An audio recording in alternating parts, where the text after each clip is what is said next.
Assalamualaikum warahmatullahi wabarakatuh, teman-teman kembali ke kanal Pade Sambal ya. Nah, di sebuah sudut Bukit Bintang nih, yang terkenal di Kuala Lumpur, Malaysia, ini katanya sebagai pusat kemewahan.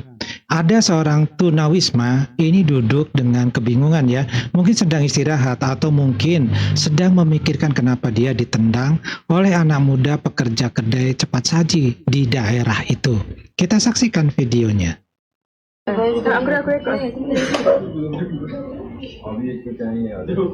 Ini direkam sembunyi-sembunyi ya, sepertinya dari lantai 2. Nampak ni?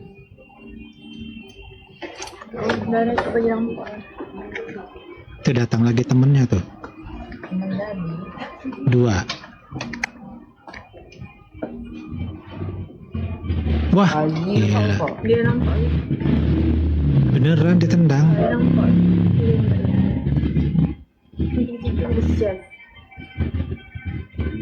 Dia tak Dia tidur buang, bayar ni. dia pergi buang selipar orang tadi.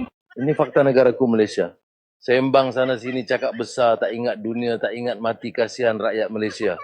Kelandangan di area Kuala Lumpur, siapakah yang salah di bab ini? Entahlah siapa. Yang salah adakah kerajaan Malaysia yang salah atau rakyat sendiri yang malas buat kerja? Nak ambil cara yang mudah tidur makan tidur, itulah fakta sesungguhnya negara Malaysia. Iya, teman-teman, itu betul ya, ditendang ya, kelihatan jelas kok di videonya. Nah, jadi ini sama manusia ya. Ini kan bukan monyet, bukan gorila, bukan simpanse, apalagi ini kambing ya, itu bukan. Tapi oleh manusia muda yang katanya berpendidikan nih, yang nendang ini manusia muda nih. Katanya Malaysia negara paling sopan di Asia Tenggara, katanya rakyatnya tinggi budi. Tapi ternyata tendangan lebih tinggi daripada akhlak. Dan ini faktanya seperti ini ya. Pertanyaan pentingnya adalah kok bisa anak muda yang kerja di tempat yang ber-AC, bergaji, dan pakai seragam yang bagus lagi, ganteng lagi, tega-teganya ya menendang seorang tunawisma. Ya, tunawisma. Kira-kira apa nih jawabannya?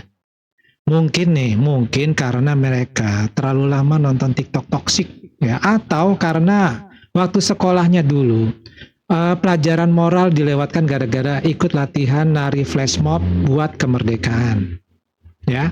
Nah, bisa jadi juga nih karena mereka mikir nih ya, tunawisma itu bukan manusia tapi properti liar yang mengganggu citra brand ya, kedai cepat saji mereka. Brand image itu lebih tinggi, lebih besar derajatnya daripada belas kasihan. Mungkin gitu logikanya. Ini bagian paling lucu dari semua ini ya, yaitu Malaysia katanya negara tanpa kemiskinan. Tapi kenapa di pusat ibu kota jumlah tunawisma itu makin banyak?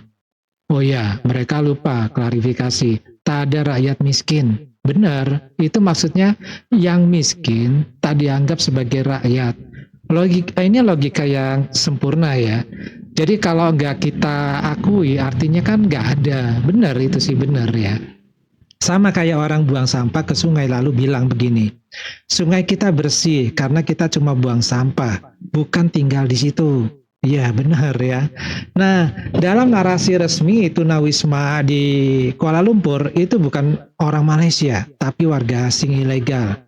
Serius nih. Mereka yakin yang tidur di emperan itu semuanya itu orang mungkin Bangladesh atau mungkin orang Indonesia atau juga mungkin buruh-buruh yang tak sah yang berasal dari negara-negara lain yang katanya nggak jelas. Tapi pertanyaannya, warga asing mana yang rela hidup ilegal lalu tidur di parkiran kedai cepat saji? Ya bukan kerja, bukan ngemis, cuma duduk termenung. Ini apa ya, bukan imigran gelap ini ya, atau imigran ilegal gitu ya. Ini korban sistem. Jadi kalaupun ada warga asing yang terpaksa menjadi seperti itu karena korban sistem. Karena warga asing yang datang rata-rata ya, itu kan mereka mencari pekerjaan, kecuali yang berasal dari Rohingya. Yang jelas-jelas mereka adalah memang pindah ya dari negara mereka di mana berada ke negara Malaysia. Nah, mungkin dia dulu pernah kerja secara legal nih tunawismanya, tapi sekarang hidup jadi ilegal di negaranya sendiri.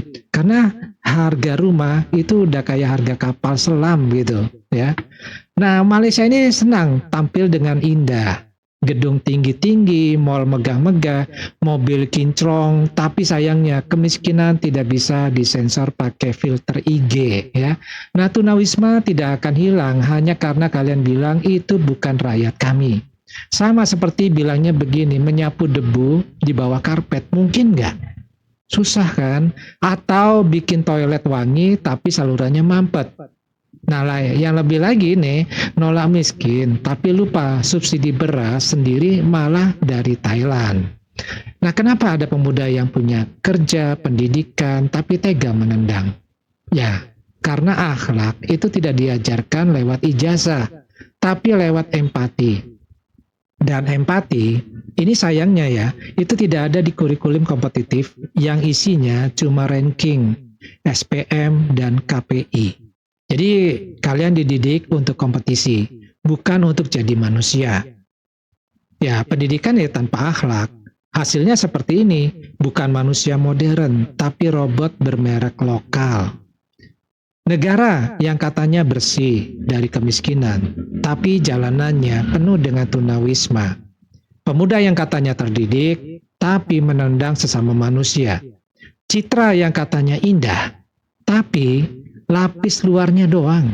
Ini bukan cuma masalah moral, ini soal wajah asli kota yang selama ini dipoles pakai make up propaganda. Nah, kalau kalian marah lihat tunawisma duduk di parkiran, tapi biasa aja nih lihat pemuda nendang orang lemah, mungkin kalian bukan warga negara, tapi produk dari sistem yang gagal jadi manusia. Nah, gimana pendapat teman-teman? Nah, daripada cukup dulu, kita ketemu lagi ya di video yang lainnya. Wassalamualaikum warahmatullahi wabarakatuh. Salam.